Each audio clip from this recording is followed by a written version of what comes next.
ఆటగదరా శివ గానం చేయడానికి మా టీంతో శ్రీశైలం వెళ్ళాను. అక్కడ మేమందరం పాట పాడాక అభిషేకం చేసుకుంటుంటే ఒక పెద్ద ఆవిడ వచ్చింది. తెల్లటి విభూది, తెల్లటి జుట్టు, వయసు ఒక 70 ఏళ్ళు ఉంటుంది.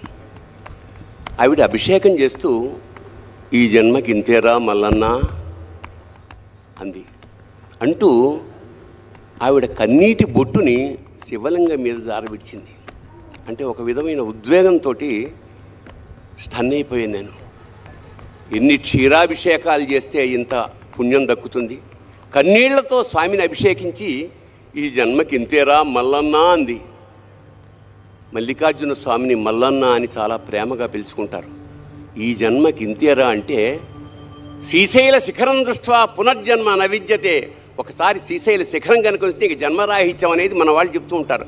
అలాంటిది ఈవిడ ఈ జన్మకి ఇంతే అంటుంది. చాలంటోంది ఏమిటి అంటే ఇదే లాస్ట్ టైమా లేదా ఇదే ఫస్ట్ టైమా నాకు అర్థం కాలేదు. అప్పుడు నాలో ప్రయత్నంగా ఈ జన్మకి ఇంతేరా మల్లన్న అన్న వాక్యం రాత్రంతా తిరుగుతోంది. అప్పుడు పుట్టిన పాట ఈ జన్మకి ఇంతేరా మల్లనా, ఈ జన్మకి ఇంతేరా మల్లనా, ఇంకో జన్మ నాకీ మల్లనా, ఈ జన్మకి ఇంతేరా మల్లనా, ఇంకో జన్మ నాకీ మల్లనా.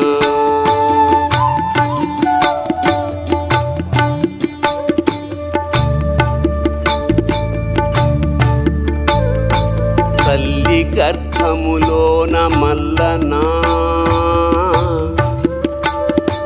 తల్లి గర్భములోన మల్లనా, నా గుండె సప్పుడు నీవే మల్లనా, ఊపిరి తీసిన మల్లనా, నా ఊపిరి పోసిన మల్లనా, ఈ జన్మకింతేర మల్లనా,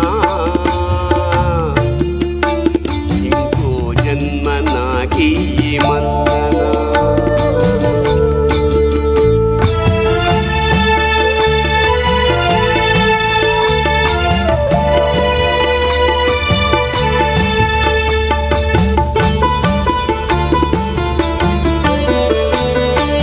వచ్చేటి జన్మాన మల్లనా, వచ్చేటి జన్మాన మల్లనా, నన్ను మారేడాకును చెయ్యి మల్లనా, మారేడు దళమునై మల్లనా, శిరమున నిమిషమున్నాదాలు మల్లనా, వచ్చేటి జన్మాన మల్లనా, నన్ను మారేడాకును చెయ్యి మల్లనా, మారేడు దళమునై మల్లనా, శిరమున నిమిషమున్నాదాలు మల్లనా.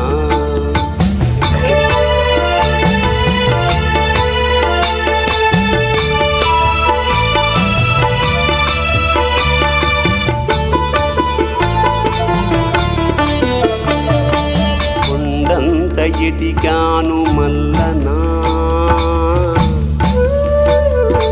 కొండంత ఎదిగాను మల్లనా, నువ్వు కనిపించనే లేదు మల్లనా, కన్నీళ్లతో నేను మల్లనా, నిలువున కాలిపోయానయ్య మల్లనా, ఈ జన్మకింతేర మల్లనా, ఇంకో జన్మ నాకీ మల్లనా.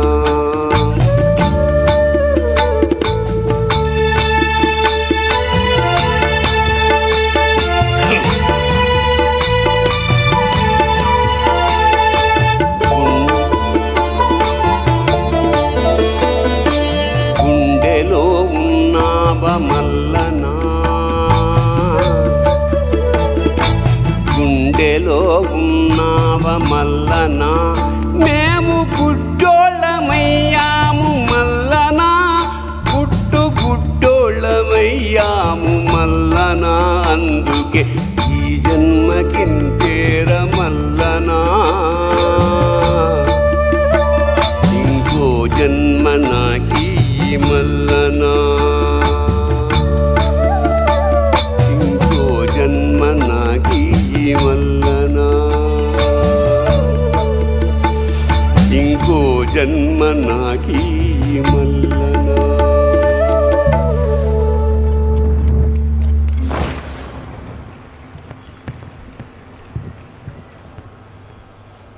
ఎలా ఉందండి? అద్భుతం కదూ?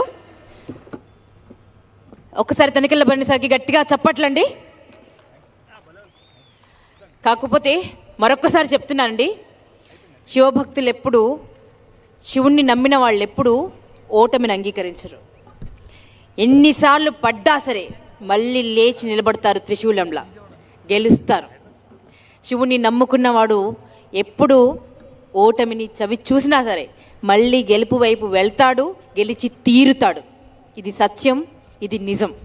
దానికి సాక్ష్యం మా సిబిఎన్ సార్, మా సీఎం సార్. వారికి ఒక్కసారి గట్టిగా చప్పట్లు. What a journey! ప్రపంచమంతా ఎదిరించి, భగవద్గీతలో జరిగింది అది. సొంత వాళ్లతోనే యుద్ధం చేయాల్సి వచ్చింది అర్జునుడికి, కానీ వెన్ను తిరగలేదు. ధర్మం కోసం పోరాడాడు. అలాంటి ఒక మహాశక్తి అక్కడ వచ్చి కూర్చున్నారు. ఈరోజు ఆ భగవంతుడికి మనం అందరం బిడ్డలం. తెలుగువారందరూ ఆయన బిడ్డలు. ఇప్పుడు కంటికి రెప్పలా కాపాడుతున్నాడు. కుంగిపోయినటువంటి ఆర్థిక వ్యవస్థను పైకి తీసుకొచ్చే ప్రయత్నం చేస్తున్నారు. వారిని మనస్ఫూర్తిగా అభినందిస్తూ, ఒక బిడ్డగా మనస్ఫూర్తిగా వారిని ఆహ్వానిస్తూ రుద్రాభిషేకంలో పాల్గొనవలసిందిగా రిక్వెస్ట్ చేస్తున్నాను. మీ అందరికీ మరొకసారి చెప్తున్నానండి, ఇది మామూలు రుద్రాభిషేకం కాదు.